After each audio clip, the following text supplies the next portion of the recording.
I suppose I should. Oh, you're looking beautiful right there, man. Thank you. That's good. That's I was good. told today that I look fit, and I look like 49 years old. Wow. I took it. That old. Thanks. Keeps going. So, basically, remember last week was kind of really, in essence, a vocabulary lesson. We got to have a common language when we're talking about this stuff, and some of this stuff has multiple terms for it, so make sure this stuff is in your brain. We're going to be using it a lot. There's a really cool article that I just got emailed to me today about loudness. You wouldn't believe how complicated loudness is. It'll be helpful for you, John, I think, in particular because it talks specifically about like for YouTube and stuff like that. So how to maximize loudness, what the standards are, how it's measured, all that stuff. It's kind of interesting. You do not need to know it to mix church on Sunday morning, but I promised we'd go deeper than that. So there's part of my fulfillment of that promise, okay? So last week I didn't actually finish the lesson. So we're going to zoom through some of this. Just so you are aware of what all the bits and pieces are. Now normally you'll go in and you will power things up, and the most critical thing to get from this module is the order in which you power things up. And the basic rule is you power up the power amplifiers last. Power amplifiers / speakers, sometimes they're built into the speakers. These ones have the power amplifiers built in, for instance. So you power up everything else first, then the power amps last. And the reason for that is if you power up the power amps first and then power up other things, they tend to send a thump down the line and make your speakers do nasty things. People have blown out speakers. I think I have blown out speakers that way, actually. Then the opposite's true. Like when you're turning Yes. it down. When you're turning it off, do it in reverse sequence. Thank you for that. Yes. Power amps first. Everything else doesn't really matter. But I tend to try and develop habits. So these are the basic parts we're going to be going through. You got inputs. You've got the snake, which these days is going to be replaced with a network. It's that big multi-core, thick, ugly thing that we have to wind up. That's a real pain. I'm glad they're going the way of the dinosaur. And you've got the mixer, which is mostly where you're going to be living. We're going to be dealing with a digital mixer. I'm going to show you a little bit about analog mixers just for fun. Amplifiers, they can be standalone or integrated. What are we getting? Are we getting? They're not going to be integrated into the speakers, are they? I think No, well. because the speakers are in the ceiling, so. Correct, yeah. In the auditorium, we'll have standalone amps. Yeah. Then we have powered speakers in the theater, but that's Yeah. just two of them for that. In the gymnasium, we've got, the power amps are up in the ceiling with, They're built in. are they built in? They're integrated, Speakers in okay. the gym, yeah. Okay.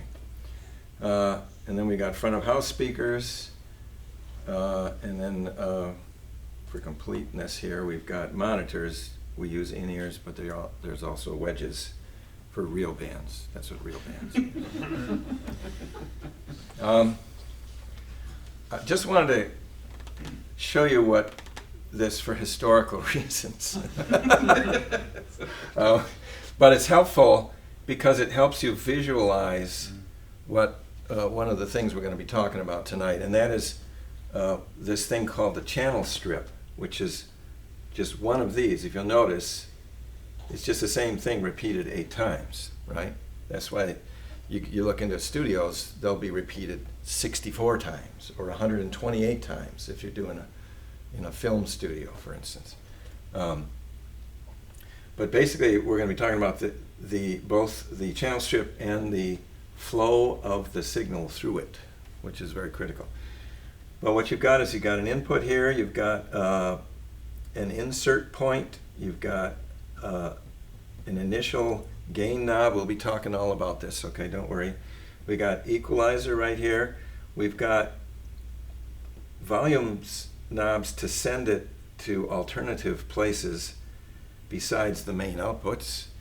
We've got a pan knob, which is left and right, and then we've got the fader, which is the volume that you send over to the main fader and then out to the amplifiers. Just so you get a picture of, kind of an overall picture before we dive in, all right? We're going to talk about speakers a little bit. These days, basically, you're just dealing with subwoofers and full-range speakers. Sometimes they'll split it into subwoofers, mid-range, and upper half. I don't know what you... But back in my day, we would have tri-amped and bi-amped, tri-amped, and quad-amped systems. So you'd have subwoofer, woofer, mid-range, tweeter, and super tweeter. We had super tweeters too, because we just had to have them. We were a big hair band after all. And there were separate amplifiers for each of those, and except for the super tweeters, which piggybacked off the tweeters. We'll be talking about what each of these things are. Subwoofer, they're the big black things on the ground underneath the stage in the gymnasium, right? They're going to be on the ground in the front of the stage at the church. They are large 18-inch speakers, and they only handle frequencies below about 100 hertz. That can change depending on the design and depending on how you set the system up. It's all tunable, okay? And then on top of that, you'll have something like this, full-range speakers. This has some signal processing in it that allows you to choose whether you've got a subwoofer hooked up or not, whether you're using it as a wedge, whether you're using it like I'm using it here, whether you got it up against a wall or in the middle of the room. It has adjustments for all of that. It handles basically everything else, 100 hertz all the way up to where you can't hear it anymore. It has in it a woofer. I chose a picture of this because you can actually see the components. You can't see them here. But this is, if you took the grill off of this, that's what it would look like. You've got a 12-inch woofer. These have 12-inch woofers and a 1-inch tweeter, usually. Top thing's called a tweeter. I wanted to name my dog Woofer, but my wife wouldn't let me. And your bird tweeter? Yeah. I don't have a bird. Just for historical reasons, and so you can be informed and impress people at cocktail parties, I want to tell you about wedge monitors. They're basically these things, but they're on the floor, and they fire back in the face of the musicians, okay? We didn't used to have in-ear monitors. The technology just wasn't there back in the day. In-ears are vastly superior if you can control your own mix and if you can get enough of a sense of what's going on in the room. That's the disadvantage of in-ears. I have never used them, so that when the day comes when one of you are well trained enough that I get put on stage, if that day ever comes, I'm gonna freak out. It's a different world, man. Yeah, it's gonna be. Mm-hmm. All right. So I'm going to talk a little bit about speaker configurations now. This is basically a speaker is a transducer. It takes an electric signal and makes it into physical sound, right? That's called a transducer. Something that converts one kind of energy to another kind of energy is called a transducer, okay? Speakers can be put into many different kinds of boxes depending on what you want them to do. These are basically the box designs. And we've got a couple that we're going to be dealing with in the church and that we already deal with in the gymnasium. Some of them we aren't going to be dealing with, but they're here for completeness, okay?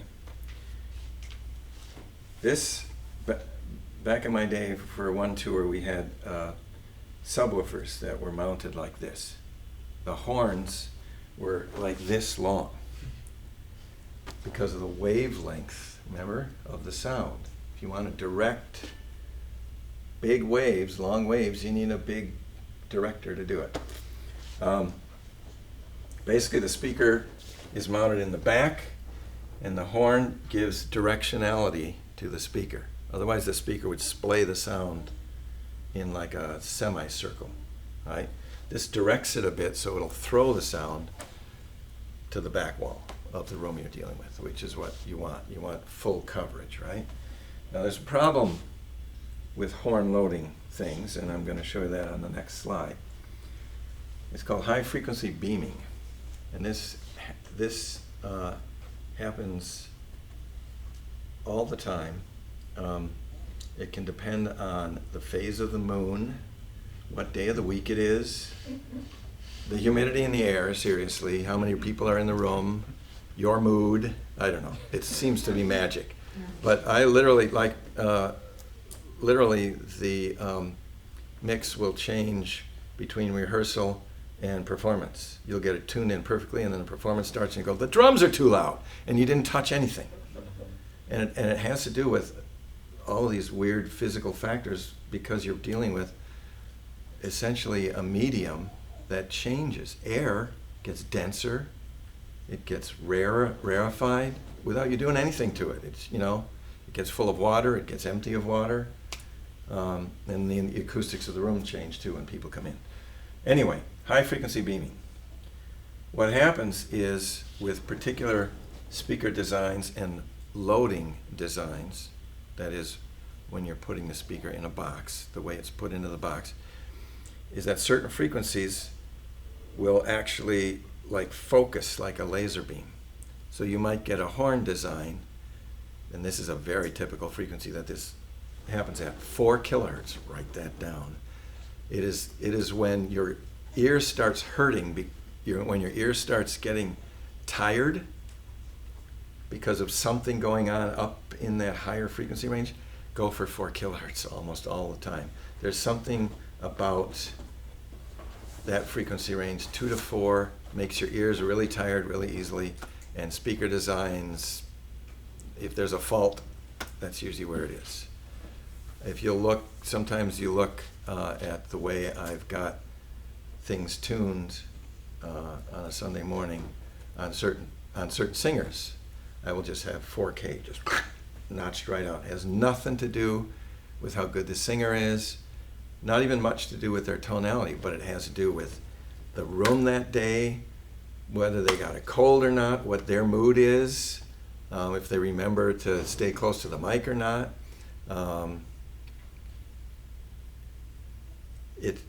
It's like I say, it's dependent on all these different factors. So that's why I actually, on our digital mixers, there's actually a function where you can save settings, right?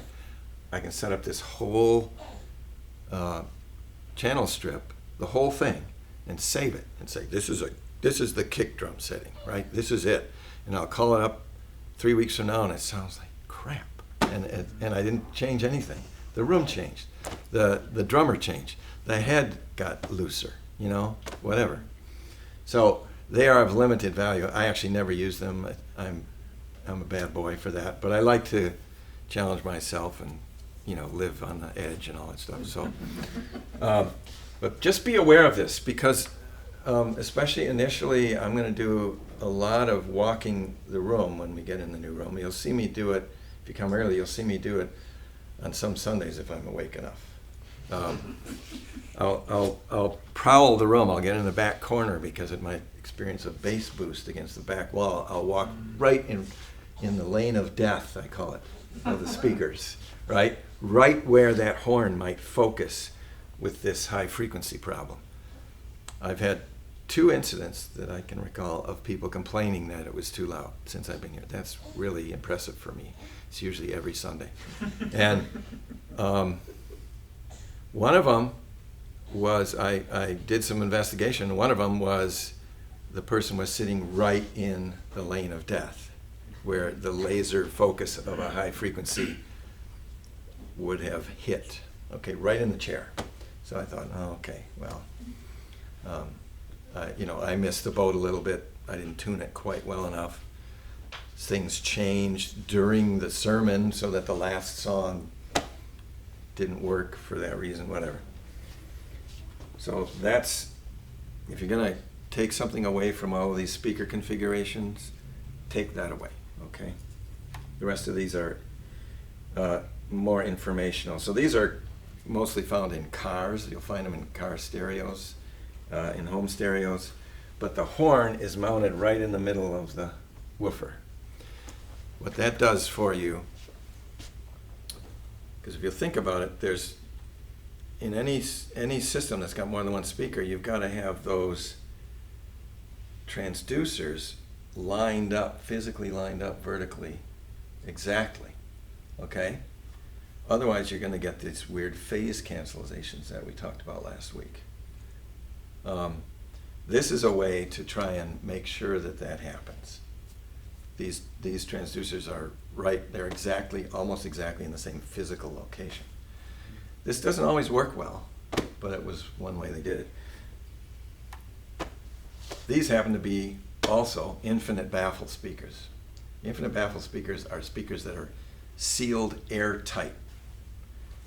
There's no letting the air out of the box.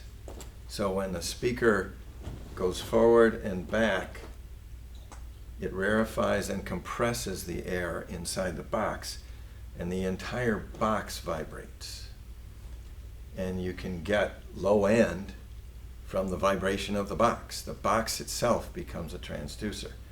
These are very inefficient design. You will never see this in a PA unless they've got 10,000 watt amplifiers to drive them, okay? You see them in stereos though. It's not uncommon for audiophile kind of stereo stuff. So this is more what you're going to find in PAs, okay?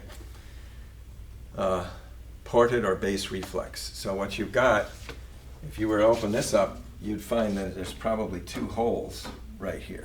There's nothing in them. Those are bass ports, and what it does is it allows the air to escape from the cavity. And you have to, those things have to be tuned very carefully. They use computer modeling and stuff so that it gives these cabinets a boost.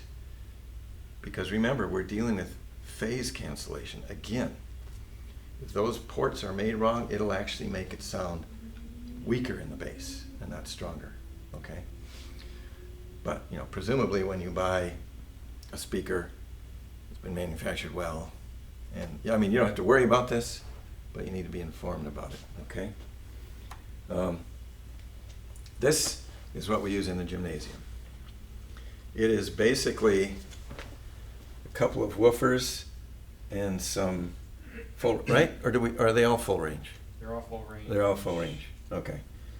So this is all modern concerts have speakers like this now. They don't have the big stacks on each side, right? You look at arena shows and everything, they got a bunch of these things hanging from the ceiling, and they look like long snakes.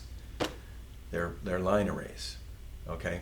This was the final solution, quote unquote, to the sound amplification problem, sound coverage problem.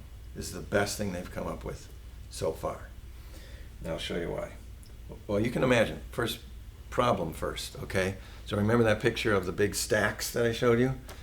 Let's say I'm an audience member that just really loves it loud, and I decide I'm going to stand right in front of the stack. I'm going to be right in front of the woofer. I'm just going to hear woo, woo, woo, which some people used to get off on, you know, but it's not optimal for sound, right? And it's not just if I want to be there. There's like a big percentage of the audience that's only going to hear that subwoofer. That's not optimal. So take the speaker, put it in the air. This is what happens. And that's what's hopefully going to happen in our sanctuary. So everybody in the audience gets an equal coverage of all the frequencies. Now there's still problems with this. And that is, these people hear it before these people. And these people, this isn't a complete diagram. This is going to reflect, right? So it's still got issues, but this is the best solution they've come up with so far. These also need, well, what we're going to have is we're going to have some speakers right above the stage, and then we're going to have a semicircle of speakers suspended from the ceiling about halfway. That's a better solution. It brings the sound source closer to the actual physical ears of the audience, right? But now you've got sound coming from this speaker and sound coming from this speaker, and they both arrive at the speakers at the speed of light. right? They're just there. But the speed of sound is much slower. So this one will fire sound out and it'll get to about here. Well, this one has already arrived at the ears of the listener. And then this one hits later and the sound gets all mushy and ill-defined. So what do you do then? You have to time align these guys and you put an actual delay so that this speaker outputs the sound later than this speaker so that the sound arrives in the back row at the same time, if I got that right. But that should be all taken care of by the time we get there, because what is their name now? They're not DPO. Avenue Systems? Avenue Systems is going to tune the whole system for us, do all the time alignment and all the EQing, which I would probably then get in and change, but not the time alignment. But anyway, here's that power up sequence. Just remember, do number 3 last when you're powering up and first when you're powering down. Now some fun stuff. Microphones. There are all different kinds. Dynamic, condenser, boundary, ribbon, piezoelectric, carbon. I think that's actually all of them, but I'm not sure. People are inventing new things all the time. They're doing fun things with piezo materials, but that doesn't really concern us. An interesting thing about microphones, a microphone is a transducer, right? It converts one kind of energy into another. If you think about it, a microphone is kind of like a speaker in reverse. Speaker, you put electrical signal into it and you get an audio signal out. A microphone, you put an audio signal into it and you get an electrical signal out. As a matter of fact, you can actually take a speaker and rewire it and it'll become a microphone. It won't sound very good, but it'll become a microphone. It'll work. They did Yeah. that in Honey, We Shrunk Ourselves. Yeah, there we go. A pop culture reference to help make things relevant. Love it. First thing we're going to talk about is the kind we're going to be using the most, and that's dynamic microphones. They are very heavy duty. You can drive nails with them. That's an SM57. It's probably the most common rock and roll mic that there is, common mic that there is. But that's this guy right here. We actually, for vocals, you singers are going to recognize this one, right? Yes, sir. This is what's commonly used for vocals, but this one's a little bit superior. It actually is vastly superior. I don't have that one here, though. It even's designed better, so it's got little things so it doesn't roll off the table. It's brilliant. Yeah, it's like, why didn't How anybody does think of that? not Everyone use that. I'm most excited about the design. Yeah. Because it doesn't roll. Yeah. And the audio, I guess, is great too. This is the important thing to remember about them. They're passive. So I've got that dynamic mic sitting over there on the table. It's transducing. Right now, it's not plugged into anything. It's not being amplified, but it is picking up our voices and making an electrical signal out of it, just sitting there. Okay? It's passive. That means it does not need any electricity in order to work. The way that it works, this is basic electricity generation here now. You guys know that if you take a wire and you pass it through a magnetic field, that you will get a current induced into the wire. It'll create electricity. That's how generators work, right? Same principle here. There's a diaphragm that moves a coil past a magnet that generates a signal. That's how it works. It's pretty simple. You open that up, there's a diaphragm, there's a coil, there's a magnet, and there's a little transformer that helps with some other things that we'll be talking about in a bit.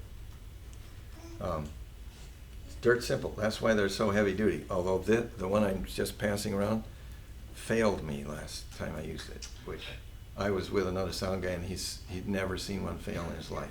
I never have either. I still don't believe it. I haven't retested it, but condenser microphones. Now these guys, do we currently use any condensers? Only when we mic percussion Okay, at the moment. yeah. Those Rhodes. Oh, that's right, the Rhodes ones, yeah. Okay, I'm going to pass this one around. This one's a little more fragile. I'm not going to throw it. I want you to notice two things on it.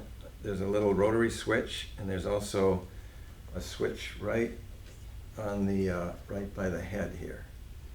I want you to just take note of those. Condenser microphones. Oh, and here's another one. This is a studio mic. Okay.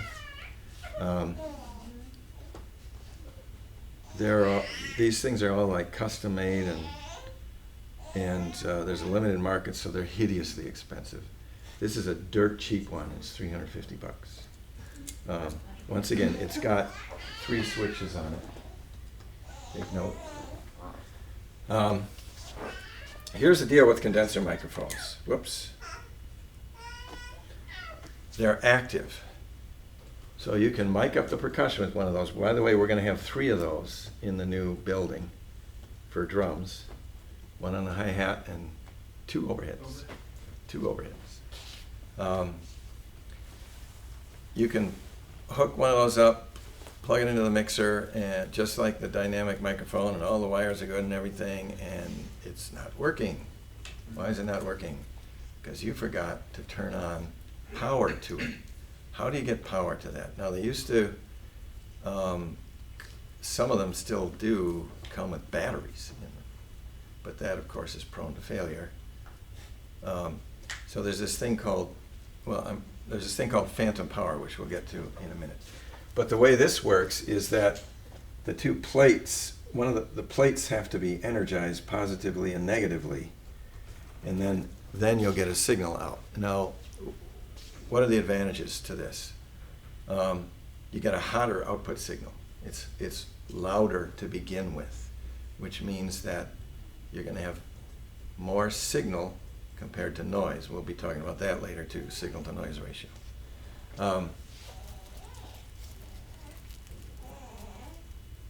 The other advantage to it is that you can design this diaphragm. It opens up a lot more possibilities for the design of that diaphragm. You can do all sorts of tricky, wonderful things to it to optimize it for use in different ways. Now, this one that the pencil mic, that's called an SM81. So when I say, hey, can you move that SM81 on the hi-hat? You're going to know what I'm talking about. Okay. That is got like if you look at the frequency curve of all the sound that it picks up, it's like ruler flat. That microphone just tells the truth, which is why it's really good for cymbals and shakers and stuff like that. That's what I had on your congas. These guys, if you see, I don't know if you could see in the screen, but that diaphragm is like this big. What that does is it picks up an incredible amount of detail. These are really typically used for singing. They're side address mics. You see when people in the studio, they're always singing into something like this. And you can hear every breath, every lip smack, it's kind of gross sometimes. But there's advantages to it. But we're going to be using SM81, so you need to give them power. What is phantom power? It is DC electric power that is transmitted through the microphone cables to power microphones and other electronic equipment that contain active electronic circuitry. Condenser microphones require them.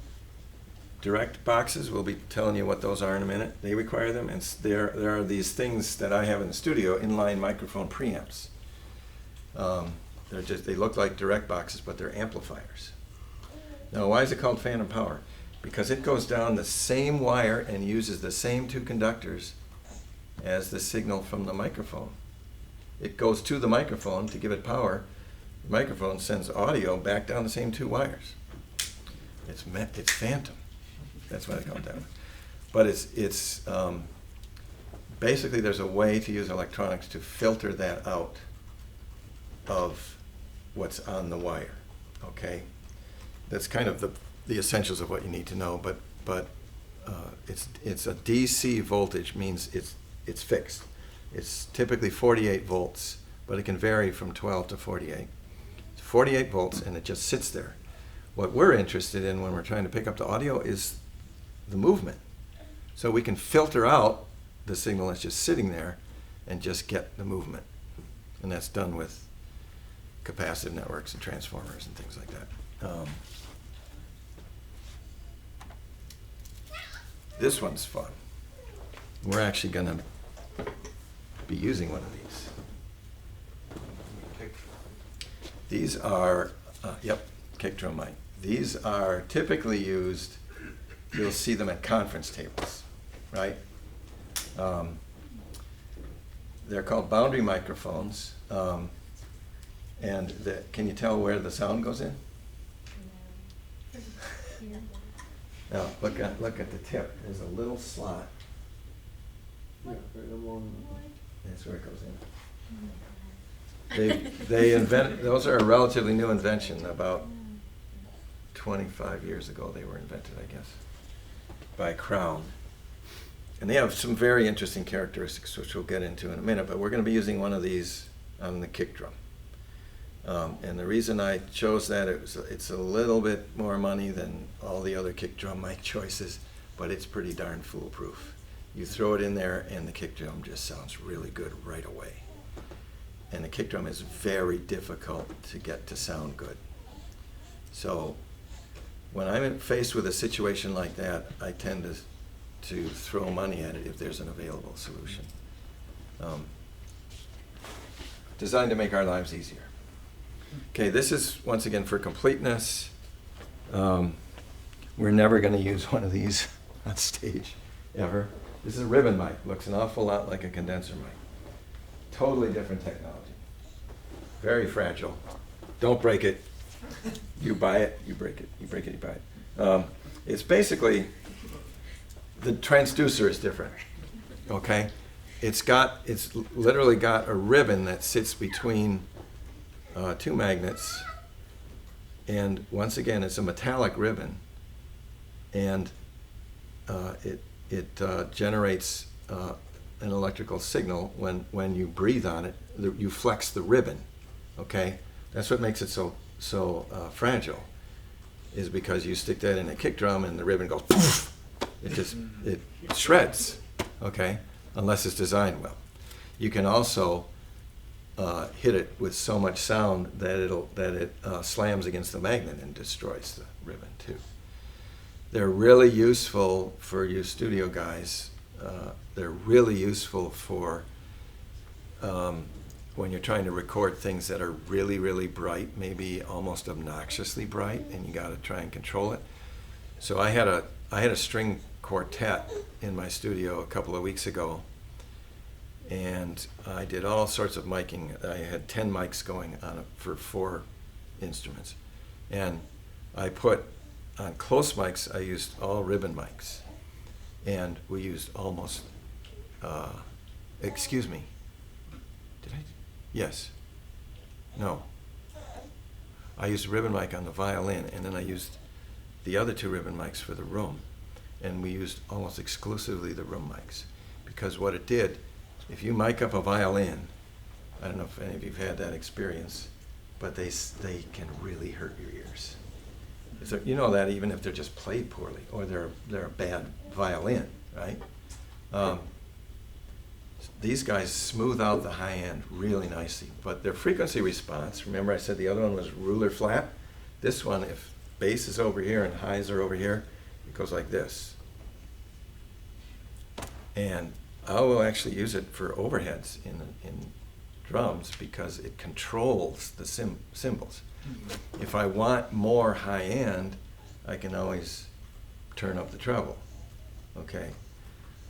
That works well with ribbon mics. It's not an approach you should typically take. If you want more of something, you try and mic it in such a way that you get more of that, okay? But in the case of cymbals and violins and horns, I use it on horns a lot, you want to try and control that high end. So the first thing you try and do when you're going after a particular tone is you do it as close to the source as you possibly can. So you do it with mic choice and mic positioning. And that goes for live as well as in the studio. So that's what the innards look like.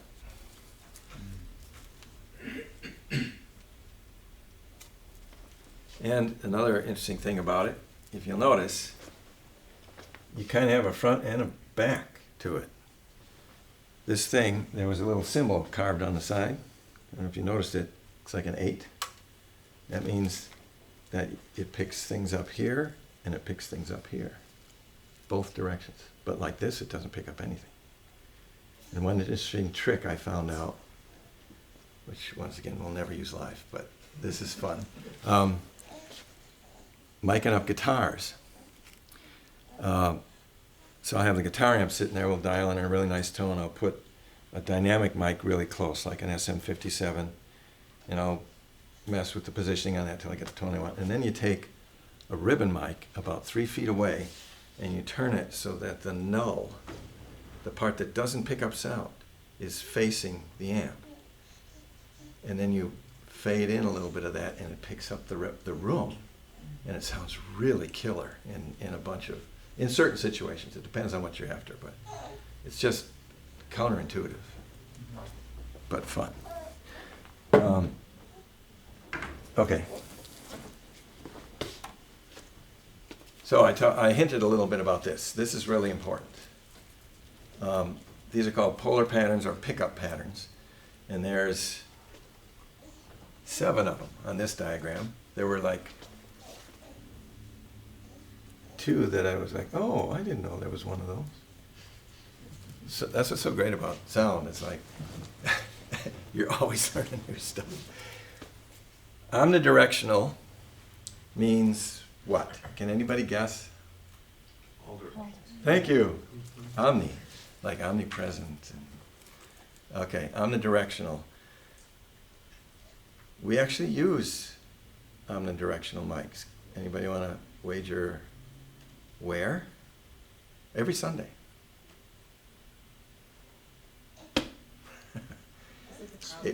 It's what Jason uses. It's omnidirectional. I'm not sure. I think you can get cardioid designs with those, but I don't know why they make those omnidirectional. I'm sure they have a reason for it. Maybe it picks things up better. Maybe it's too hard to fit the mechanics of forcing it to be. All microphones are omnidirectional when you start, except ribbons. So they have to mechanically build the microphone so that it's not omnidirectional. So I imagine because that transducer is so tiny, trying to make the thing invisible, I'd imagine that they just had to go with omnidirectional.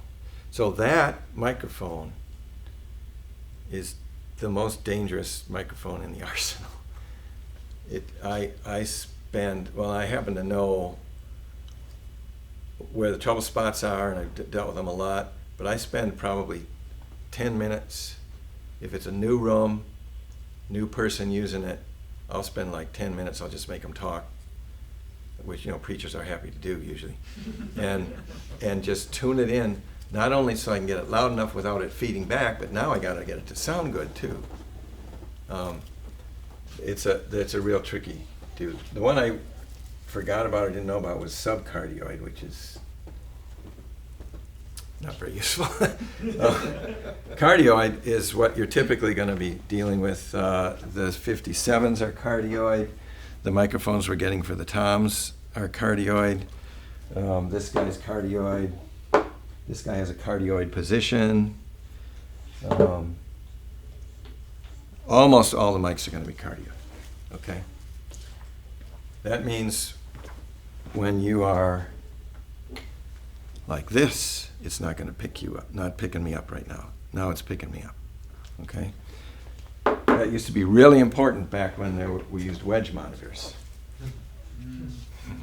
Yes, right. Because you give it to you know, the children's pastor or something, and he goes, da, da, da, and then he puts it down like this when he's not talking and points right in the wedge monitor.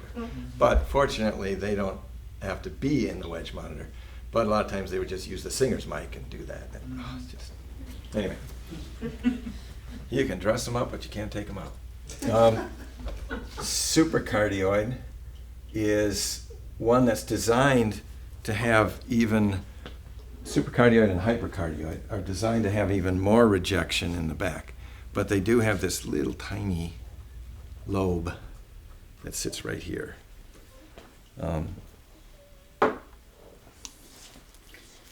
And then bi-directional, that would be ribbon mic, I call it figure 8, and shotgun,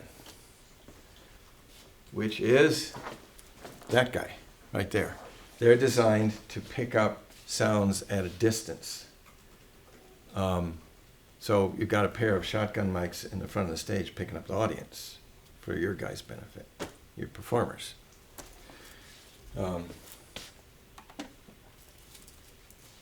There's a better representation of what a cardioid pickup pattern looks like. So it's a good visualization. I like it a lot.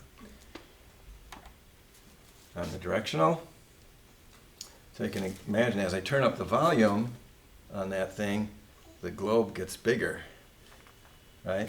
And if, once again, if you're dealing with wedge monitors, look out. But in our world, the speakers are going to be above us, but there's going to be enough, there probably is going to be enough of coverage from the speaker that it'll wash back on the stage just a little bit, I would imagine. I haven't been in there yet since they've been up. Which means there's danger for Jason when if he paces towards the front, or, you know, we'll see how it works out. Bi-directional. Shotgun. That's not the greatest thing. This one, boundary. It's basically half a cardioid, if you look at it.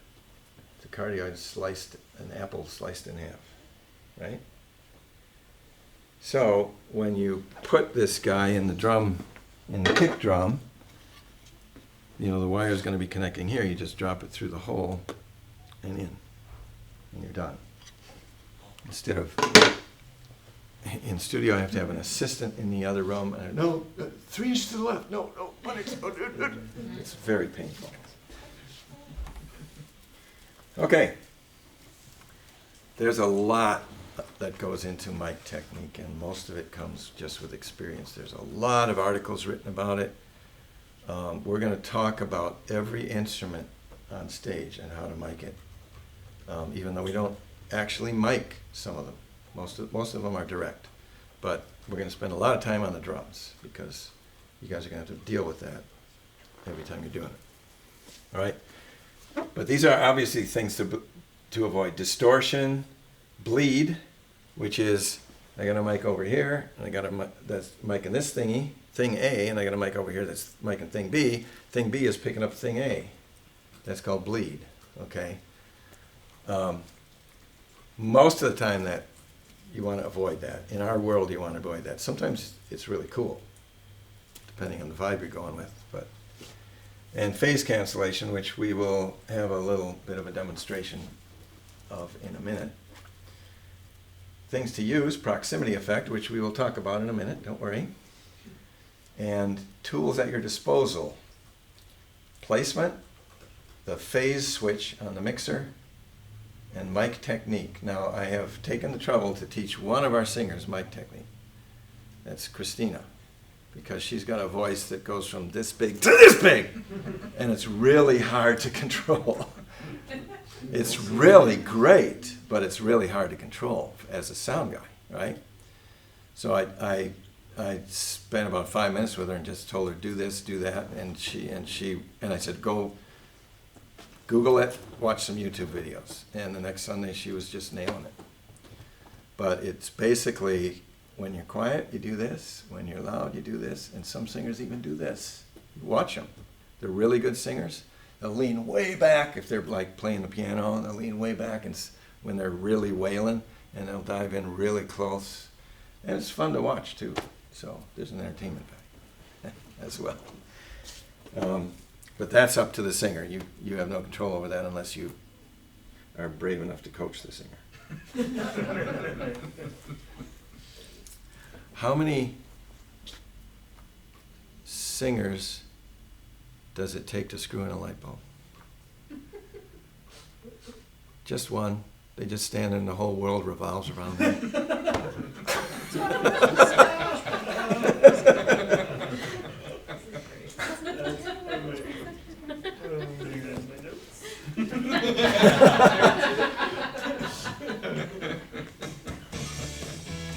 Okay, I'm going to turn this up.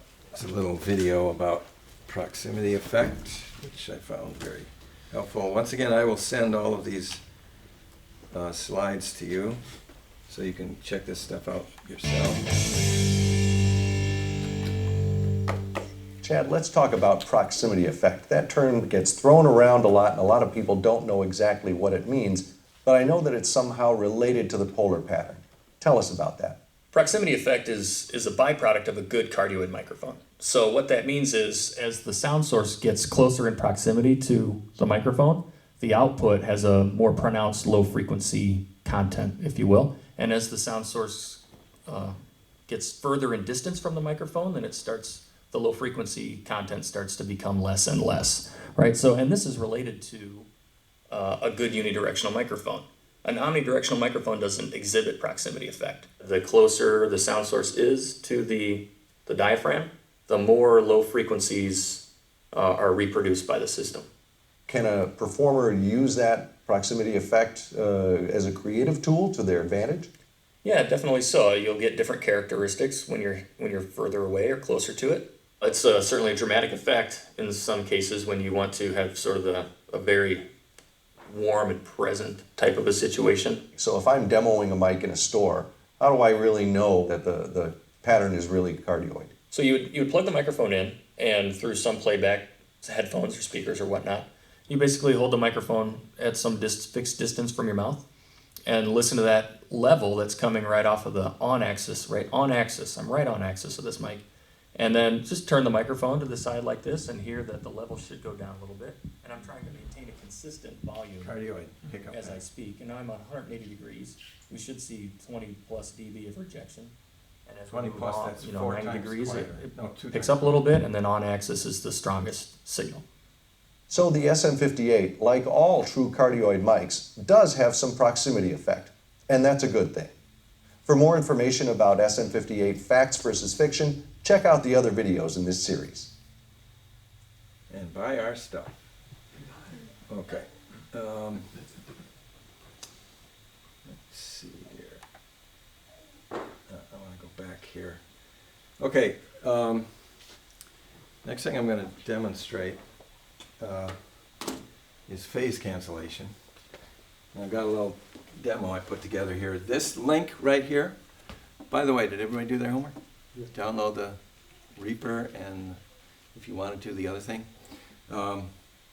Okay, this link is going to download a WAV file for you, and you can import it into your digital audio workstation, whether it be Reaper or something else. And you can do this little experiment yourself, and I encourage you to do it because it's really eye-opening. But what we're going to do is we are going to demonstrate phase cancellation. So this is my digital audio workstation. It's called Samplitude. It's really good, and I do not recommend it. Because you have to be a computer scientist to use it. It's designed in Germany. It's like owning a Mercedes or a Porsche. It's like, what's this button for? But since I have a computer science background, works for me. So here I've got, this is a, you guys know what post-rock is? Some of you might. It's basically rock music without lyrics. Okay. There's this post-rock band I did a while back. I would call it prog rock. They did all these incredible polyrhythms on top of each other and stuff like that. They're called frail by design. And this is a guitar track from one of the things they did, just a short snippet. And this is what it sounds like. Ooh, you know what? I better make sure the volume. It's a basic sound man mistake here I was about to make. I don't know what this level's going to be like.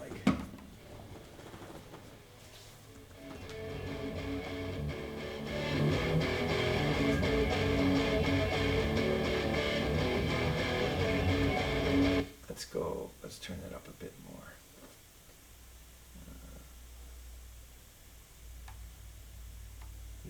Not that much.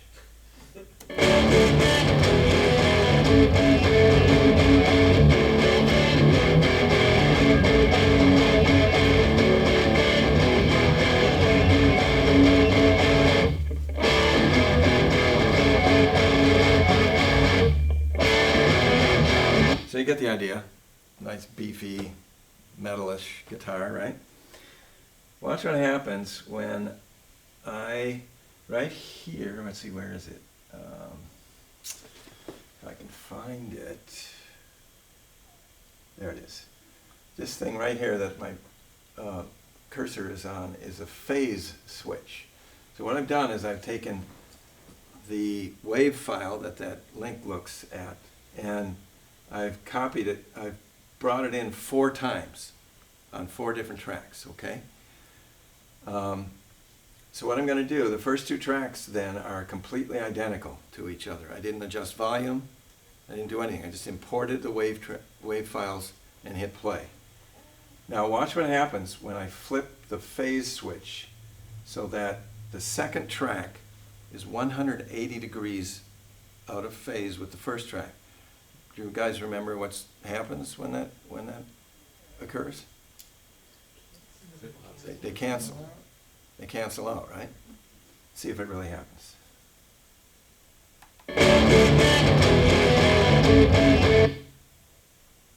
All I did was flip the phase. Didn't turn the volume up, didn't do anything, didn't turn it down. And flip it back in phase.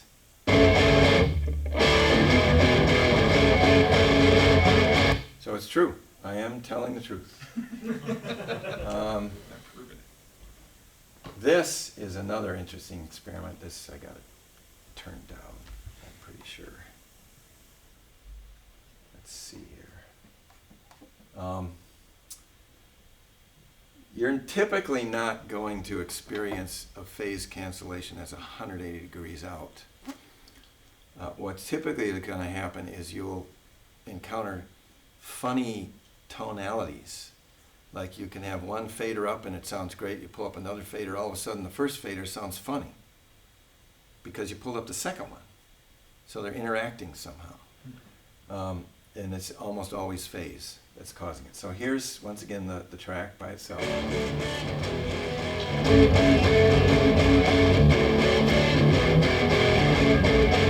Nice beefy guitar. Now what happens when I unmute this second track? What I've done with this second track, you can see right here, I moved it time-wise. I just pushed it a little bit to the right.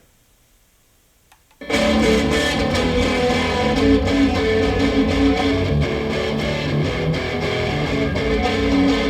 know how funny it sounds?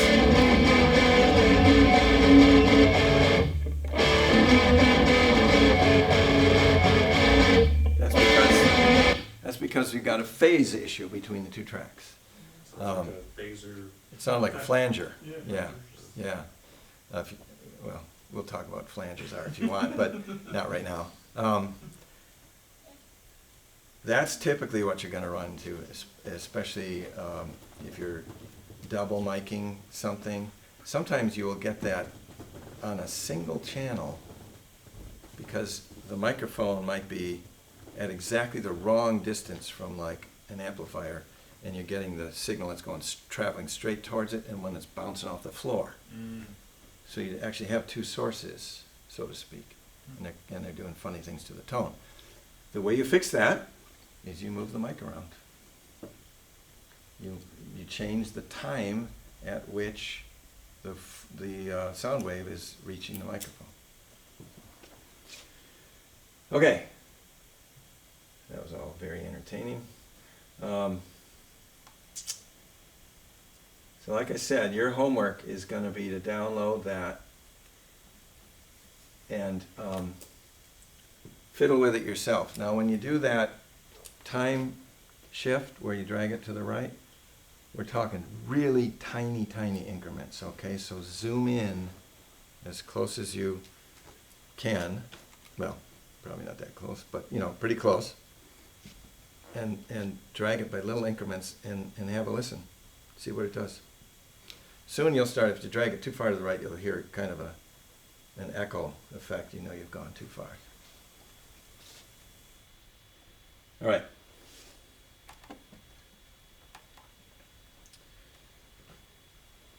Now some practical stuff. So this guy is what we use now on all the singers. A wireless version of this. We actually have, that's a Shure transmitter body, right? Or where did, yeah.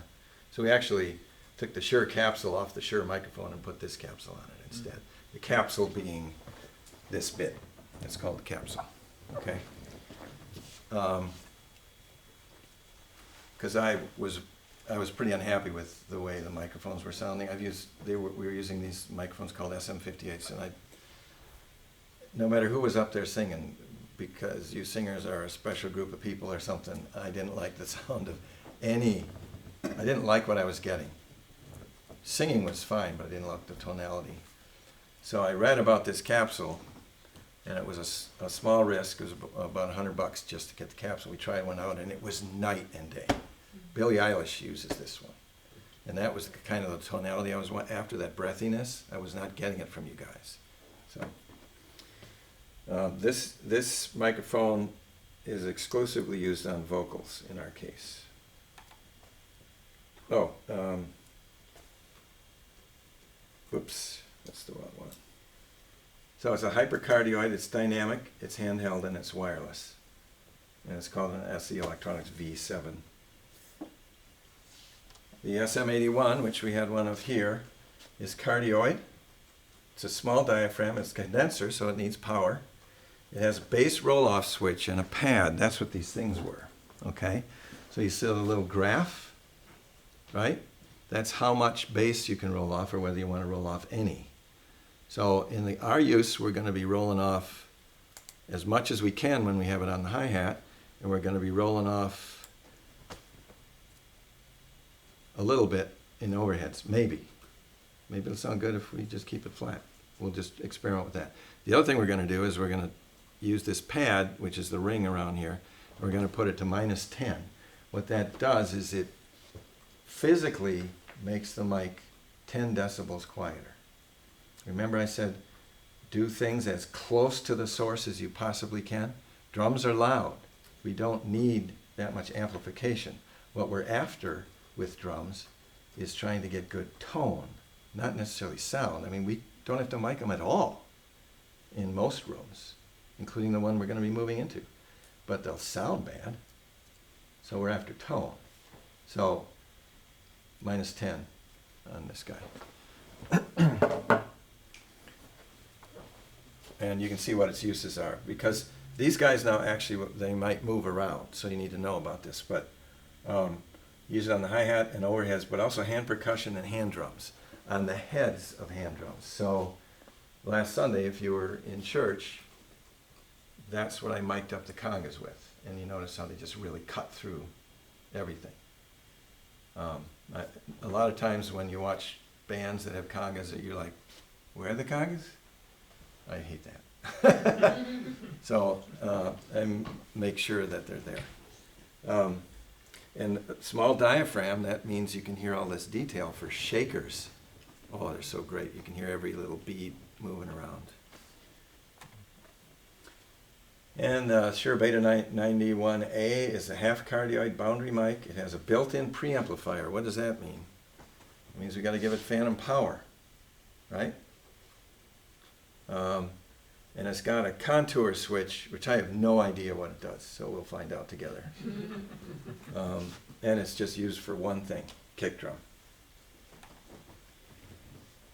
57s, we ordered up just one of these. for use on the snare drum. It's just the classic snare drum mic. Now I actually have a mic in my studio that sounds better on the snare, but I sure don't want people hitting it with a drumstick. It's a $1,300 mic, so I'm not going to be bringing it to church. But this is a really good compromise. You can do things with EQ to make this mic sound really good, and it sounds really good to begin with. It's a very, very versatile mic. It's just almost any instrument you need to mic. It's really good at, except instruments that have a lot of high-end content, like cymbals and percussion and, well, the things I use ribbons for sometimes. It's not good for that. But you guys, who here has heard of Sufjan Stevens? Yeah? Okay. He's from Illinois. He just had all his music in his head, and all he owned was an SM57 and a computer and a preamp. And he made his whole first album on it, and it sold millions of copies. He didn't even know what he was doing. But that's how versatile that microphone is, but it's certainly not recommended if you can afford better mics. That's only like $90, that mic. All right.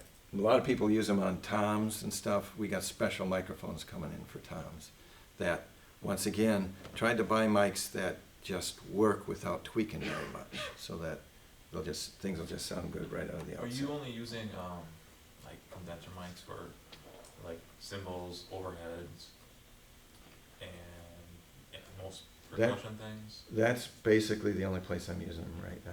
I There's mean, no dynamic mics that you would use? no what? No dynamic mics for like mic and cymbals or overheads? Not dynamics, no. Like I said, I do in the studio. I would never use a 57 unless I was going for something that sounded like I recorded on a cassette recorder, which is a thing, you know. People like that retro sound.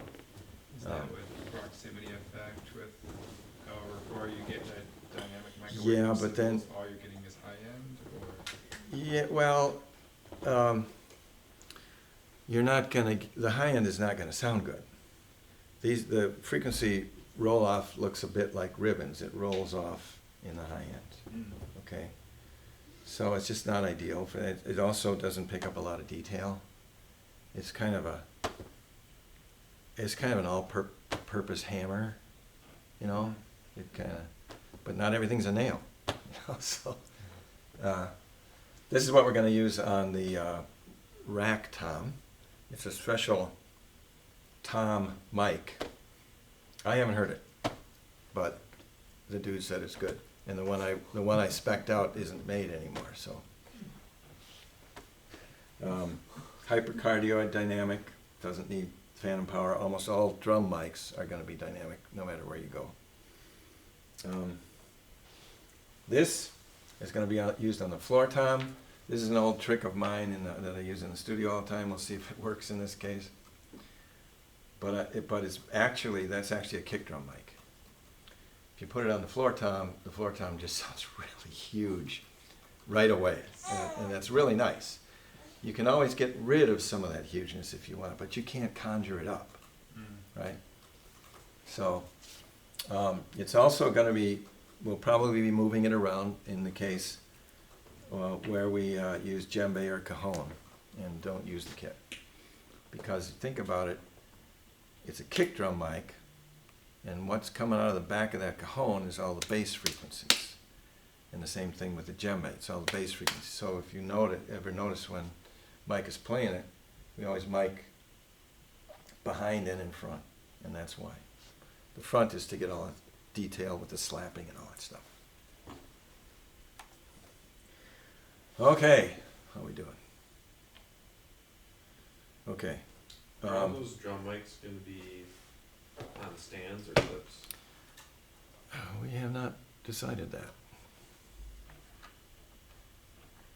I think clips would be better if we can position them well. They'll probably stay where they are better. Yeah, yeah. For the snare, we got a stand for the snare mic. I don't know about the com mics? Well, the Yeah. audits probably come Seems with like- clips. They do come with Clips, clips, yeah. Well, probably not the D6, but being a No, I kick think it drum, does. I think it does. Even being a kick drum. Yeah. Yeah, it Somebody comes, put that on a little boom. yeah, a little frog stand, yeah. I mean, we're gonna mic the floor tom with it. Right. That's a good question. Nathan and I need to answer that before we do our first service with the drum kit. Oh, I forgot about mic stands. Just hold them right There's there. that- That's that's right. right here. New volunteer You can position. draw with one hand? Yeah, no volunteer position. And All then right. no volunteer, Not initially. The thing about the microphone situation, we bought a mixer, 64 channels? I think it's 64 channel mixer, okay? We can expand as we need. Microphones are not a large investment. So we're starting with things that we think will be good, but we are going to always be looking for ways to make it just a little better. And I want you guys to be thinking about that too. I really do. Which might also affect, we're doing the same thing with the drum shield. Yes. Which affects sound. We're starting with just the 5-panel shield in front, and we're just gonna see If it's good enough. what you guys can do with it. And if we need to add more sound stuff to absorb more or whatever, we can move from there, but we're starting as simple as we can. Yeah. Well, there's actually even simpler, but I just don't believe it's gonna work. Those little, they got little Oh, round, symbol guys. yeah. It's like, okay, whatever. And Make- what about can of worms, but guitar amps? Guitar amps, one solution to that would be to backstage. put them backstage in boxes, which we can possibly do. Yeah, I don't think we want to get them on stage. Yeah, If we did, it little would be, SGI box things, so we can go 1/4 inch to XLR to run it to an amp backstage, and then we've got some of the amp blocker shields that we used to use under the stage. of course, the downside of that is you can't walk over to your amp and tweak the knobs. Once we get it set, once it's set, you know, Yeah. for service, but. And I don't know if you're going to be able to switch channels even, depending how far away it is. And think about that. Something to think about, yeah. I would love to use real guitar amps. Mhm. Vastly superior. Okay, now we're going to get into something that's maybe among the most challenging subjects, now that your brains are all tired. It's called signal flow. Okay? This is where the rubber meets the road and where some other cliche that I can't think of. It's where a lot of people just throw up their hands and give up. But you will master this. It's you got to kind of think of your signal as water flowing into a water treatment plant. Well, maybe that's not the greatest.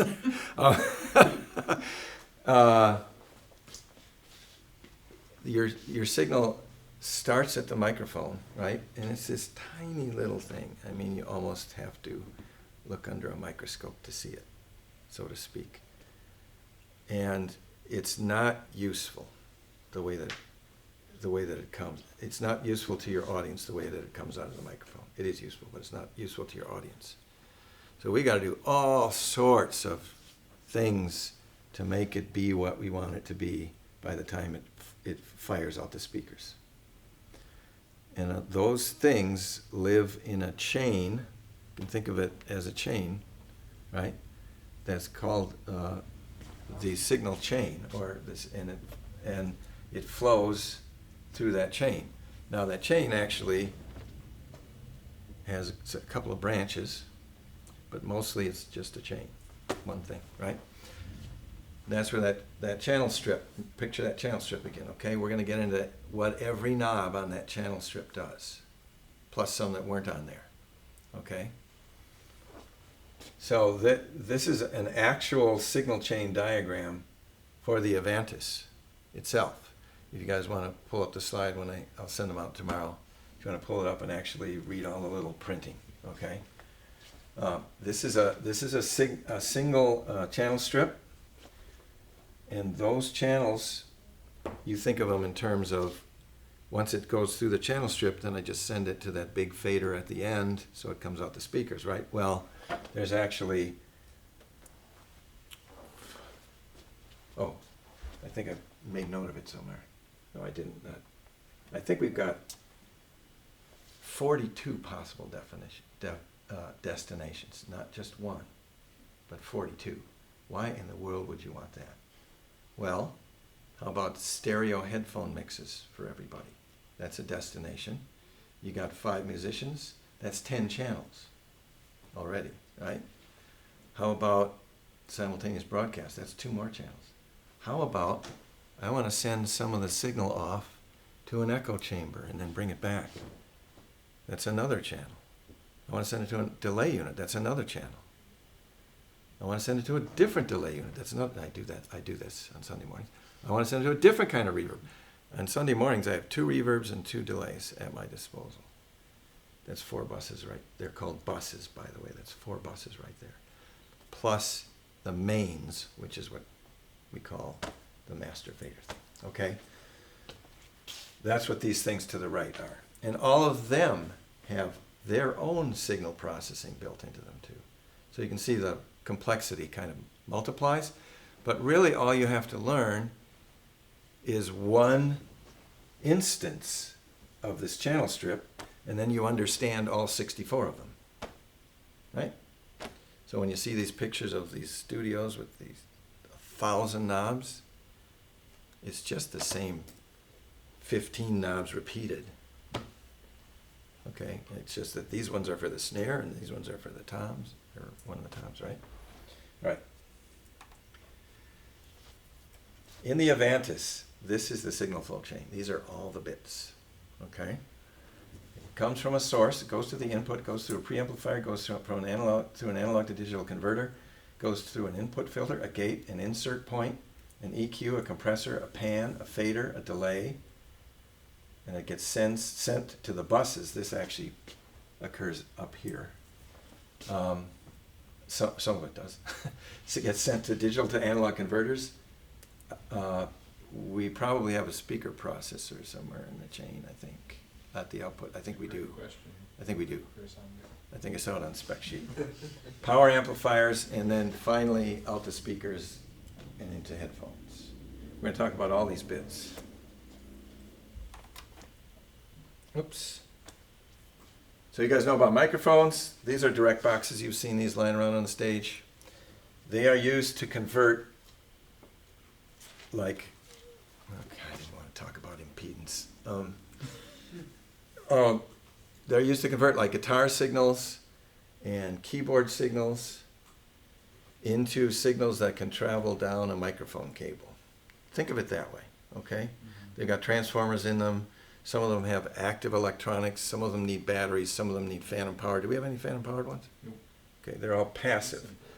I like passive ones. They seem to sound better. I do have one.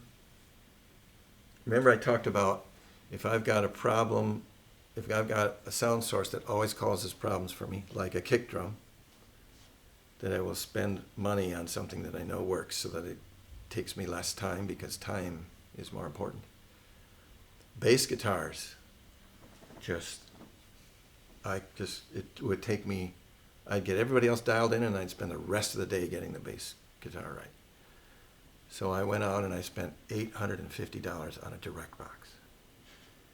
And it's a tube direct box that you have to plug in and let warm up, and it's this, it's like this big. It's called the Evil Twin.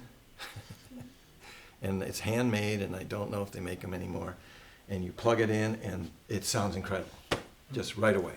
My bass guys who come into the studio, they'll bring their amps and their setups and everything. I'll mic it up to humor them. And I'll say, let's plug this into, and then I have them listen to both, and they just turn theirs down and use this direct box, okay? That's overkill. I have used it live though, and the bass players love it, but I don't like to knock things around with tubes in them on stage too much. So passive ones are generally things I like. I've got a pair of passive ones for the studio, and they're probably 30 years old. They just work. They're all scratched up. You can't read the legends on them or anything anymore. Anyway, they convert these line level signals. Line level is like stuff from guitar pedals, keyboards, also things like CD players, preamplifiers. They can live out there. We'll talk about what preamplifiers are in a minute. Those are the sources you're going to be dealing with. Now, line level signals, well, yeah, we got keyboards we'll be dealing with, right? And outputs, until we start using guitar amps, outputs from like John's pedals are going to be line level. He's going to be going into this side of the direct box and then coming out that side. So just think of it as a converter, okay? We could go into what it really does, but I don't want to. So if you want to learn, you're on your own. And Matt, for bass, we've been using the wireless pack, which would be like a line level. It would be, because plugging in the building. I don't know. Probably go with the pack. Wireless packs. Yeah, certainly initially. I think there's going to be so much change to deal with initially that I want to keep the amount of change to a minimum, and then add new variables each Sunday just to keep it exciting. But yeah, that's a really interesting example. So the bass player has this transmitter, right, that he plugs his bass into. That transmitter transmits to a receiver. The receiver then outputs a line level signal that can be plugged directly into the mixer. It doesn't even have to go through a direct box because it's sitting right next to the mixer. These kinds of lines, the microphone lines, they're specifically designed for really long signal runs, like hundreds of feet. Well, this is not a good example. I'll show you in a minute. But guitar line level, they're called, they're designed for short runs, like 15 feet, 20 feet. Go beyond that, the signal starts getting really degraded. You start getting noise, things like that. We'll talk about that in a minute. So we have balanced inputs and unbalanced inputs, and like I said, unbalanced inputs are rarely used. Now, sometimes they're used if the thing you're inputting into it is right next to the mixer. You can plug it right in if it's got the right kind of input, because you have to match the source to the input properly. Now, ours can do both. I think all channels can do both. We certainly paid enough money. Better. This is what the connector on the back of ours probably looks like. I didn't actually look at this, but this, you can see there's 3 connections for the microphone cable kind of connector, and then there's one in the middle you can plug a 1/4-inch jack into. If we go back up, whoops. You can see we got the 3 connectors here, and then this is a special kind of line called tip ring sleeve, TRS. It's got 3 conductors. You see this one's got 3 conductors, and this one's got 3 conductors. They are actually the same, they can carry the same kind of signal. They just are different connectors, okay? And this connector supports both. Can you give me some water? Here we've got a typical unbalanced cable. How many conductors does that have? 2. That's right, thanks. Oh, it's even cold.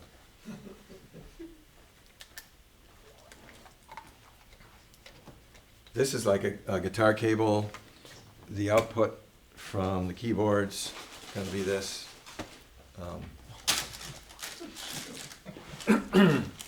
There will be other sources like this. This is rarely used because the source has to be really close to the mixer to be able to use this. But you think about guitar players, the source is really close to the amplifier or the pedal, right? So, okay, so I didn't actually use this terminology yet, but the microphone cables are a special kind of line called a balanced line, okay? This is actually really important to understand. So I'm going to let somebody else talk about it.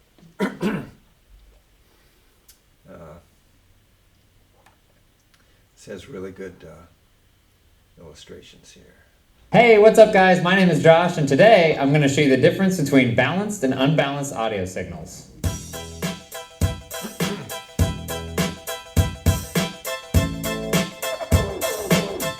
So typically I don't go this in depth into things, but I think this topic is really cool. But before I get into the meat and potatoes of all of it, here's what I want you to take away from today. And this is true, right? Balanced audio signals / cables will give you a better, stronger, and cleaner signal between your devices. By cleaner, I mean without any noise or interference. Okay, now time for the meat and potatoes. This is an unbalanced 1/4 inch TS audio cable. The fact that it's unbalanced means that as the audio signal goes down the line, it's susceptible to picking up noise and interference. There are 2 wires inside an unbalanced cable, a signal wire, which carries the signal, and a ground wire, which acts as a reference point for the signal. However, the ground wire also acts like an antenna, and it can pick up unwanted noise along the way.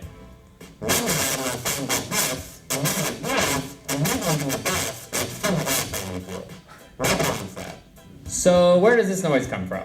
Most commonly, it comes from power cables laying all over the place, which can add noise if they're within proximity or touch the audio cables. Other cables can add noise too, along with stage lighting like older spotlights and dimmers. So because they're so susceptible to noise, unbalanced cables typically don't run over 25 feet. Here's a quick tip though, if you have to run unbalanced audio cables by power cables, don't run them parallel, have them cross at one perpendicular point. That's a much better way to do It actually it. works. 2 commonly used unbalanced cables are TS and RCA cables. TS stands for tip sleeve. The tip connects to the signal wire we talked about, and the sleeve connects to the ground wire. Okay, let's move on to balanced signals. With balanced audio, there's less risk for noise because there's 3 wires in the cable. You have the same ground wire, but you also have 2 copies of the same signal, known as a hot or positive signal and a cold or negative signal. These 2 signals have their polarity reversed, so they actually cancel each other out until they get to the input device. Then the polarity of the cold or negative signal is flipped back to positive to match the hot signal. Why is this important? Because if noise is added to the signals, when the cold signal flips back in polarity, the positive noise on the cold signal also flips in polarity, canceling out with the noise added to the hot signal. And boom, no more noise. This is why balanced signals are preferred, especially when running them long distances. Commonly used balanced cables are XLR and TRS, which stands for tip ring sleeve. Just like the TS cable, you can tell a balanced cable by its connectors as well. Both XLR and TRS cables have connector for the ground, hot, and cold wires. Well, that's about it. I hope you had as much fun with this as I did. If you want to learn a little more in depth about balanced and unbalanced audio, you can click on the blog post in the description below. If you have any questions or you just want to say hi, let me know in the comments below. Blah, blah, blah. Okay. Did that make sense? So you got the 2 wires, and they're copies of each other, but one of the copies is inverted 180 degrees. And then what you do with those 2 wires when you get to the other end is you take the one that's flipped 180 degrees, flip it back, add them together, you get a signal that's twice as loud. But that's not all that happens. If during the transmission, your cables act like an antenna, and some noise, somebody flips a switch or something and there's a spike, that spike will occur in the same direction on both wires. It'll happen on both wires and it'll occur in the same direction. But then at the other end, we flip one of them, and that spike suddenly is going in the opposite directions, and it cancels out, just like that audio track that I played before by flipping the phase 180. It's a really ingenious design. And that's why you can run a balanced line 250 feet if you want. And it won't pick up noise. It picks up noise, but it cancels it out by way of its design. That's important stuff to learn.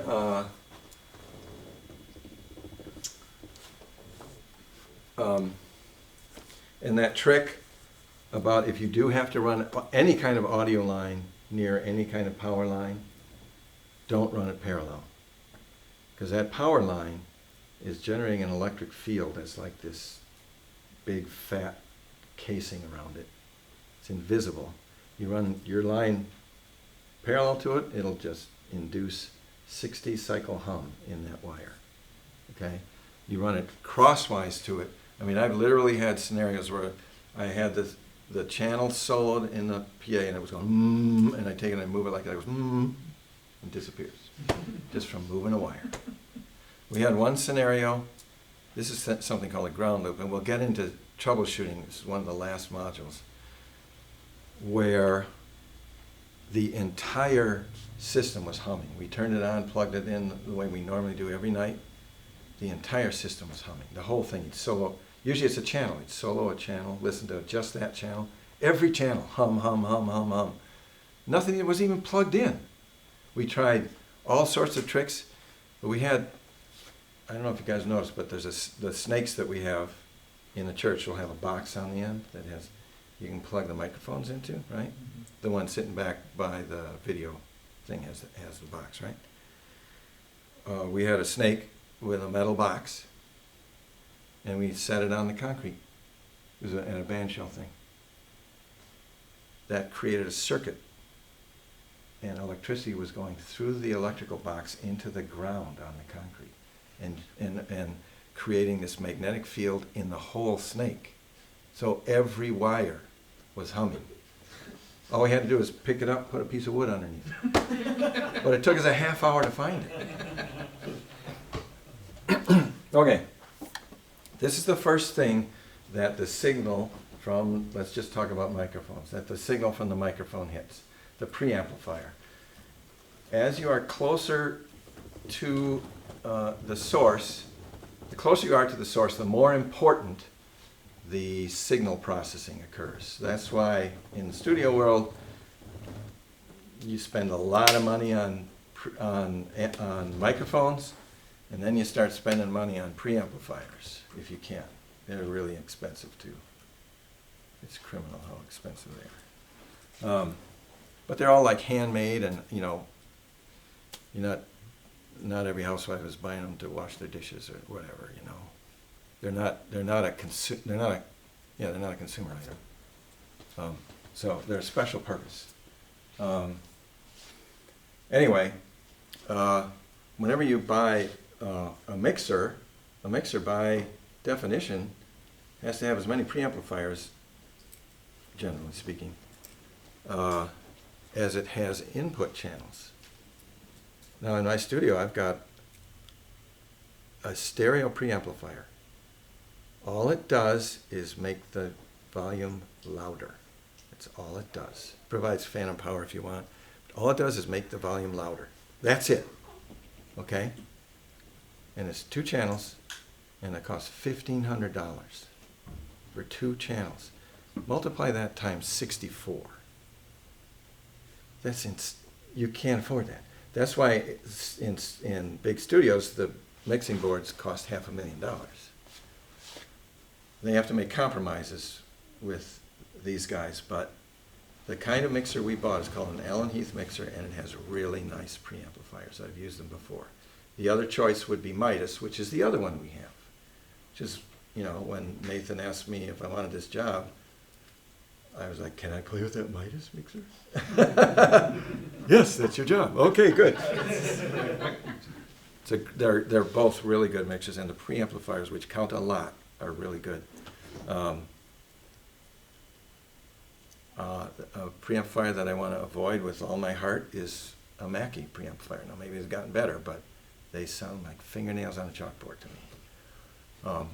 And you have to just struggle and work hard to undo what the preamplifier did to the signal. It should present you with something that sounds pretty good already, if not stellar. So anyway, we're sitting pretty well for that. It's the first thing that happens.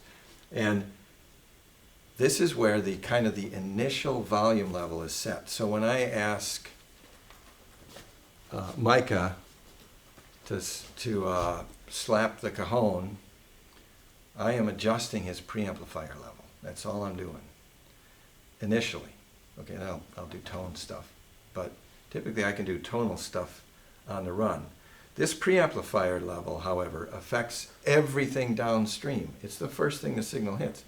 So if I turn that up while you guys are playing, or I turn it down, it goes down in your headphones. That's not nice. So I try to get those right before the show starts. That's very important. Get those preamplifier levels right. And we'll learn about that with the hands-on stuff. But And that's the gain level, right? that's the gain. You see on the boards labeled gain. Gain, yep. And on the Avantis, they have a gain level graphic at the top, which is where you'd expect it, because it kind of the signal flow conceptually goes from the back to the bottom, right, top to bottom. But they also have one at the bottom. They duplicate it at the bottom, so it's right by the fader, so you can kind of see both of them simultaneously. It confused me first. It's like, what's this one now? Mm-hmm. But that's what it's just an additional clue. Now the trick with setting the preamplifier gain is that musicians are deceptive. And you ask them during sound check, play like you're really going to play. This is how much I play. Especially drummers. And then you get them playing and it's like, wow, bam, wow, it's much louder. Singers, everybody does it. So what you do is, what I do, or I try to do, is I adjust the maximum level so that it's like -5 below, and then when they start playing it's right at that point. Anyway, that's the first setting, and it's very, very crucial, and it must be done during sound check, not while it's happening live. Now I've had to tweak it live because even though I just told you that advice, half the time I don't follow it myself because I just don't believe it. I'm a musician too, and it's like, of course they're telling me the truth with the way they're playing. But then they don't. Anyway.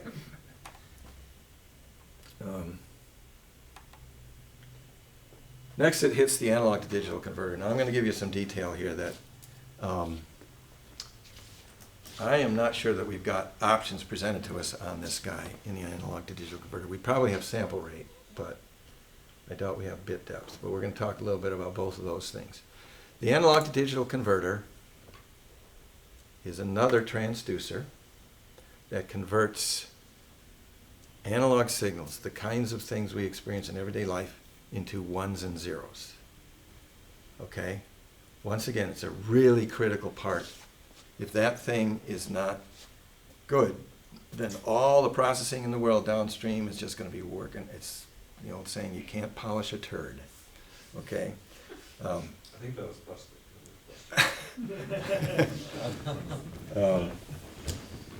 So it converts the analog signal to bits and bytes, and this is where sample rate is chosen, and this is where bit depth is implemented. I'm not sure we have options on that. I'll explain what those are. You think about how in the world do we approximate something that is continuously moving and changing into ones and zeros, which are fixed values. Well, you have to decide to take a snapshot of it. It's like what you did to get his hair sticking straight up. You took a flurry of snapshots and you picked the one with his hair straight up. But if you go through them, you'll see it moving, right? That's the way motion pictures work. You can think of motion pictures as a sample of life. This is a snapshot. So you've got a waveform coming in, and you take a sample at each of these points, and you end up with numerical values at the other side, ones and zeros, right?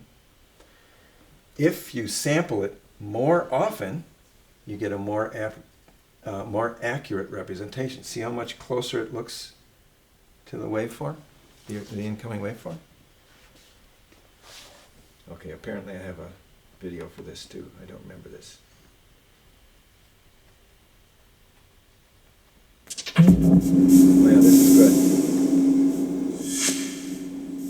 In this video, we'll give you a quick overview on what we mean by sample rate, sometimes written FS.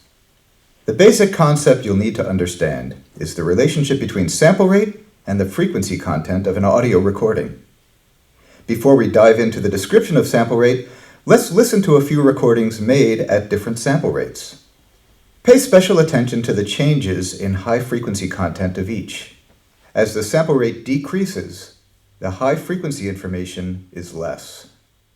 First, a recording made at 44,100 samples per second, or 44.1 kilohertz, the standard rate used for delivering music to consumers.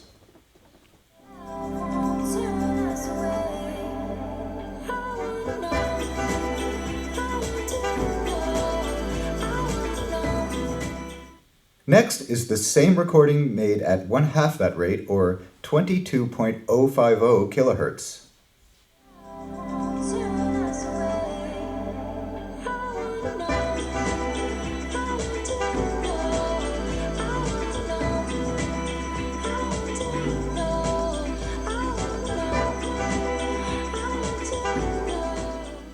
Last is the same recording made at 11.025 kilohertz.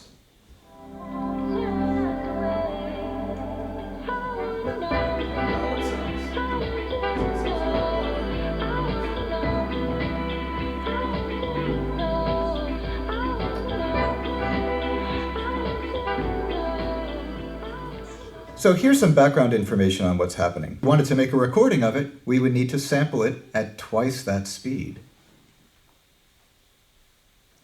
If we want to make recordings that include all frequencies up to the limit of human hearing, which is generally accepted to be 20,000 hertz, we need to use a sample rate of at least 40,000 hertz. Now, for technical reasons, we usually use a sample rate that's slightly higher than that. Most music applications use 44,100 hertz. Your DAW offers a number of different sample rates which can be used for a variety of reasons. 48 kilohertz is commonly used when producing audio for video because of the relationship between audio samples and the frame rate of the video. Some music producers favor sample rates that are higher than 44,100 or 48 kilohertz because of superior fidelity or advantages relating to sound design and signal processing quality. No matter what sample rate you choose, it's possible to convert your audio to a different sample rate using a sample rate conversion tool, albeit with some small change in audio quality. Ultimately, the choice of sample rate comes down to what works in your individual music production workflow. That's it. All right. So hopefully that makes that clear. That sample rate, excuse me, not the sample rate. So if you choose a sample rate of like 44.1, there's this thing called, stop it.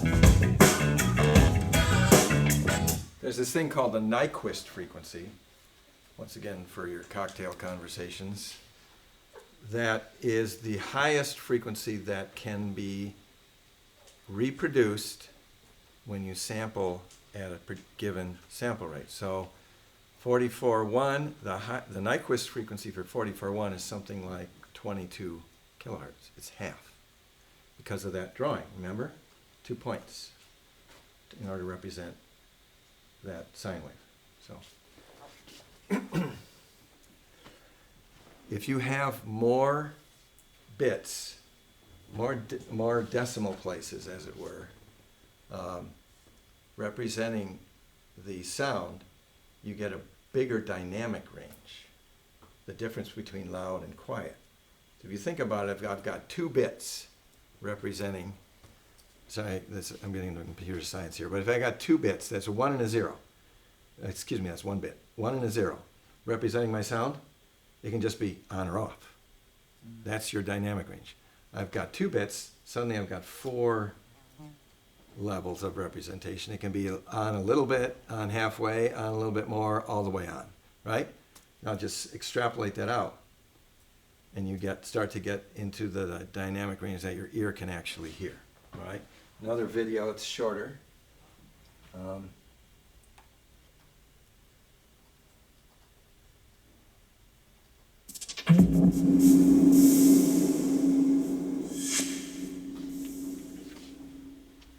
In this video, we'll give you a quick overview on the meaning and importance of the number of bits in a digital audio recording.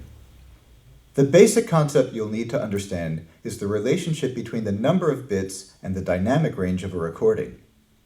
The term dynamic range means the difference between the loudest signal you can record without distorting and the quietest signal you can record before the audio falls beneath the noise floor. The number of bits corresponds directly to the dynamic range available in your recording. Let's listen to a few examples made at different bit depths. Pay special attention to the change in the amount of audible noise as we go through each. You'll notice that the fewer the bits, the more noise you get. First, a recording made with 16 bits per sample. Only time will tell our story. Try to hold it as it slips away. 16 bits is what you've got on CDs. Save it for Now, a recording made with 8 bits.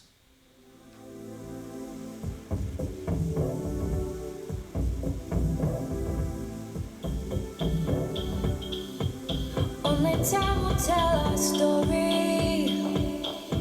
Try to hold it as it slips away. Take your hand. And now, using only 4 bits.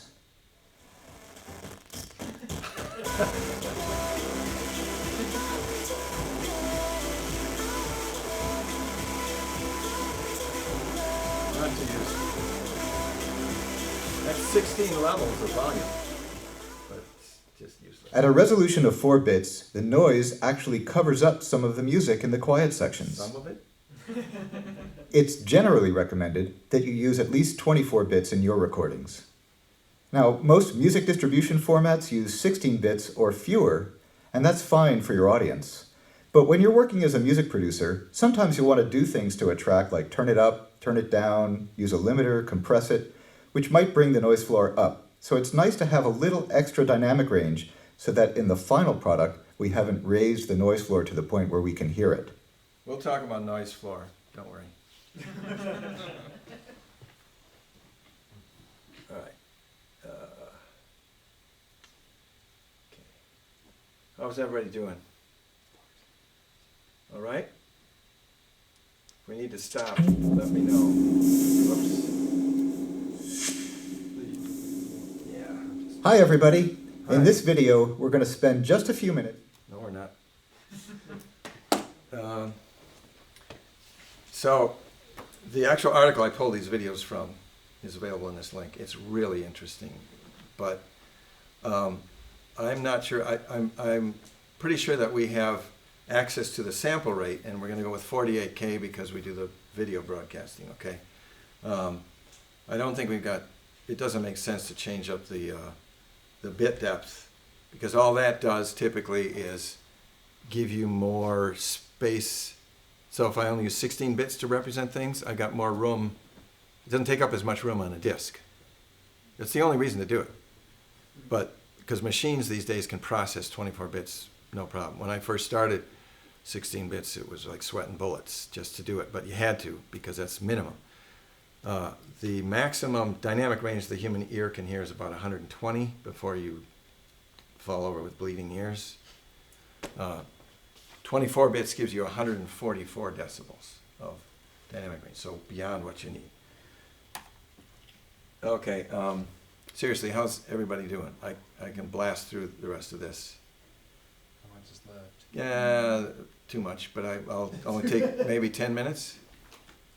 Just 7.5. 7.5? 7.5 minutes. Okay, so we got this thing called routing, which you won't have to deal with, but it exists. You need to know it exists because something might go wrong.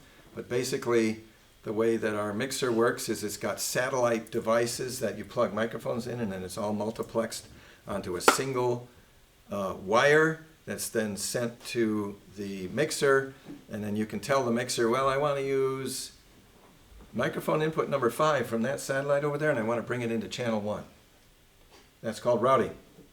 And there's a whole complex routing matrix that's available to us, and we will set all that up and then forget about it until something goes wrong. So you won't have to deal with it until something goes wrong. It exists. This is an actual picture of the Avantis itself, right? Remember the analog mixer, it actually had physical stuff. This has a few physical things. I think that's assignable. This is the actual fader. And these are a few functional buttons. And then this is the actual channel strip up here, and what you're going to be able to do is a touch screen. You'll be able to touch something, and it'll expand out, and you'll be able to adjust everything and go back. Okay. Typically, the first thing you hit is a high-pass filter, and you want to be able to filter. You want to typically, as a rule of thumb, filter everything except the kick and the bass, and maybe the floor tom. And then, like, if they're playing tracks, you don't want to filter that. You probably don't want to filter the keyboards either. It depends what you're doing with the keyboards.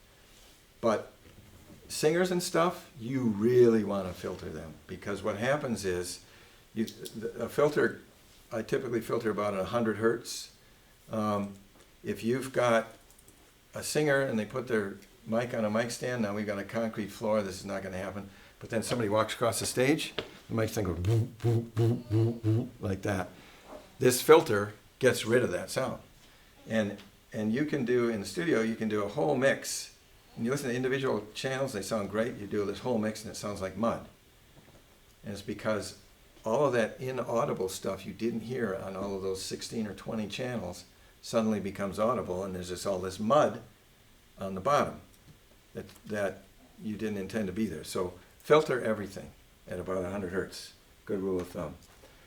Then we got this thing called a gate, which is just an automatic shutter offer.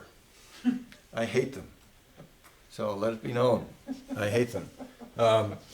They're useful for emergency situations. So if you've got like the cajon the other day, so I wanted to feel the cajon like you feel a kick. That's asking a lot from a cajon.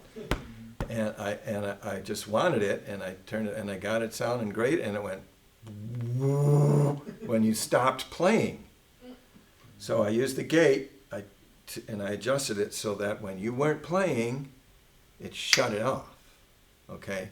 How does it know when to shut it off? Because the input signal is lower than some threshold that I set. I say, if it's quieter than this, I want to shut all the way off. I don't want anything coming through. Problem with that is that people use them on drums a lot, and you can hear them shutting off and turning on. You can hear them, and it's really annoying if they're not adjusted right. If you do mic the drums up well and EQ them well and they're tuned well, you don't need gates. But they're useful in an emergency. If someone's got a really noisy guitar amp, but that's the only way they can get the tone, and everybody loves the tone, then you gate the guitar amp so that when there's not an actual note coming out and it falls below a certain threshold, turns it off so you don't hear that hiss. Okay, that's what gates are for. You can see that's what's happening here. There's a signal going along, and then it gets quiet, and it turns it off. Again, turn it off, turn it off, turn it off. But you see what's going on is it's got an attack time. It's got an amount of time it takes to turn off and an amount of time it takes to turn on. And typically, this is adjusted to aggressively, and this is not adjusted aggressively enough. Or if it's a bad gate, you can hear it like chatter. So, like that. I've had speakers, when they finish a word, it goes like that at the end of the word. But I had to use a gate because it was so noisy or something. We've got these things called insert points, which allow you to take any processor your heart desires and plug it into the channel. So you got some trippy effect that you want on your vocals. Maybe you want a harmonizer, which automatically generates 3 harmonies. You can plug it in. So this is just a way to keep it versatile if you want it. We have an insert point, and we've got effects built in to the mixer that you can drop into that insert point if you want. We'll talk about those later. We've heard this term bandied about a bunch, right? It's the bass and treble, but turned up to 10, as it were. This is called a parametric equalizer. This is standard on all mixers now. It used to be exceptionally rare. They used to have bass, treble. Then they had bass, middle, treble. Then they had bass, middle, treble with a frequency you could move around. It's called a semi-parametric. Parametric means you can adjust absolutely everything, including the width of the number of frequencies you're adjusting. That width has a really intuitive name. It's called Q. We don't know why. It's just called Q. They couldn't think of a name. How about width? That would have worked. What's the Q and EQ, right? No, it's not. Is it just random logistical thing? Is there an RTA going? I think there are, but we'll talk about what RTAs are too, yeah. I mean, we're gonna get into not just an EQ, but we're gonna EQ drum sets, we're gonna EQ basses, we're gonna EQ voices, okay? The name equalizer is a British Broadcasting Company term. And they used to think you didn't need to change, you just designed the microphone well enough and placed it well enough that you didn't ever have to change anything downstream from that, ever. That was the philosophy. That's why when you look at old Beatles records, they were walking around in lab coats, because they treated it like a science, like it was lab. It wasn't like it wasn't creative. Totally different now. But they use the term equalizer because they thought of this as something to correct a defect in the microphone that was in front of it. It equalized things. Oh, sorry, we're on compressor now. Compressor, long story short, it does way more than this, but basically it's an automatic volume control. So I put this on really dynamic singers or someone who's a dynamic, I put it on a touch of it on Jason's guitar because he'll get quiet and loud, and I don't want to be doing this all the time. Plus, sometimes he'll be playing away, and I'll go, wait a minute, I don't hear the guitar, because I was focusing on the vocals, for instance, and I want to just sort of guarantee. So this helps save some of that work, but it does way more than that, and we're going to spend an entire episode probably on compressors alone. Okay. Then you've got these things called the bus sends. So this is where I can send it off to the main mix, or to any of those other mixes, people's headphones, the on-air mix, stuff like that. Throwing this in here because this is a different kind of equalizer. The other one was a parametric equalizer. This one is actually a graph. So if you've got a frequency in your entire system that this particular Sunday morning is feeding back, didn't last Sunday, but it's just doing it this Sunday, you can get rid of it by finding it on here and turning it down, just that frequency. Now I threw it in here. This is not actually in the channel strip. This is an insert device, but I believe that they are included in the output for the bus because every bus needs different EQ and it needs to be finely tuned. Now you could put a parametric equalizer there if you wanted, but most parametric equalizers only have like 4 to 6 points that you can adjust. This has 31. These have disadvantages. If you look, you can see that the levels are turned up evenly here, but you can see what's actually happening. There's actually a little bit of phase cancellation that's going on because they can't design the circuits well enough. And I'm talking about the mathematical circuits, because this is all just math that the computer's doing. Okay. And then you got a digital to analog converter, which does the other way around. Takes the samples, converts them to actual voltage levels, and then they put it through a filter so that smooths it out, and then you get the actual output waveform again. And then at the output, it goes through, so it goes out the mixer, and it can, we're going to do it this way. So we're going to have a device that splits the frequencies into highs and lows. We're going to send the lows to subwoofers, and we're going to send the highs to a full range set of speakers like this. Okay? You should never have to touch those, but someday you may go in and go, how come there's no bass? Oh, someone forgot to turn on the subwoofers. Okay. We'll stop here. I want you to be aware of this because when we're talking about signal flow, the rule of thumb is to get as much gain as you can, as close to the source as you can. So remember that we've got the input gain, we've got a whole bunch of things along the way. We've got gates, we've got compressors, we got EQ. All of them affect volume level. They can turn it up, they can turn it down. If you think about an equalizer, you're turning stuff up and down, just a piece of it, not the whole thing, right? So there's this thing called self noise, which you have to know about. But it's noise in the system that is produced by the system itself. So I turn up the volume on this mixer, and I turn up all the input channels, and I've got nothing plugged in. You're going to hear what? Sss. That's the system itself making noise. Now I'll let you guys read this when I send this out. So here's the gain structure I was talking about. This is a simplified version, but you've got input gain, then you've got an equalizer that affects the gain. You've got a channel level that affects the gain. You've got mixer output that affects the gain. And you've got gain levels on the amplifiers, on the speakers themselves. This has gain levels on it, on the back. The rule of thumb is get this as hot as you can without distorting. But that's hard to do because musicians are fundamentally dishonest.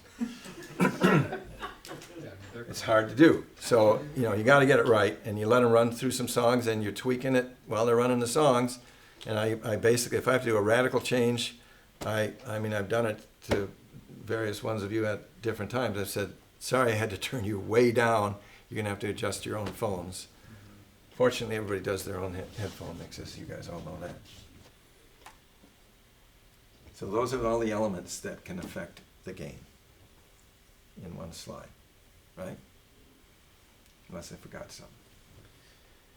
But that gain structure idea is really important. We'll be hammering on that during the actual mentoring phase a lot. Oh, hey, I made it to the end. Yes. Okay, it only took 2 hours. I'm sorry. Hopefully you weren't too bored. So I'll send out the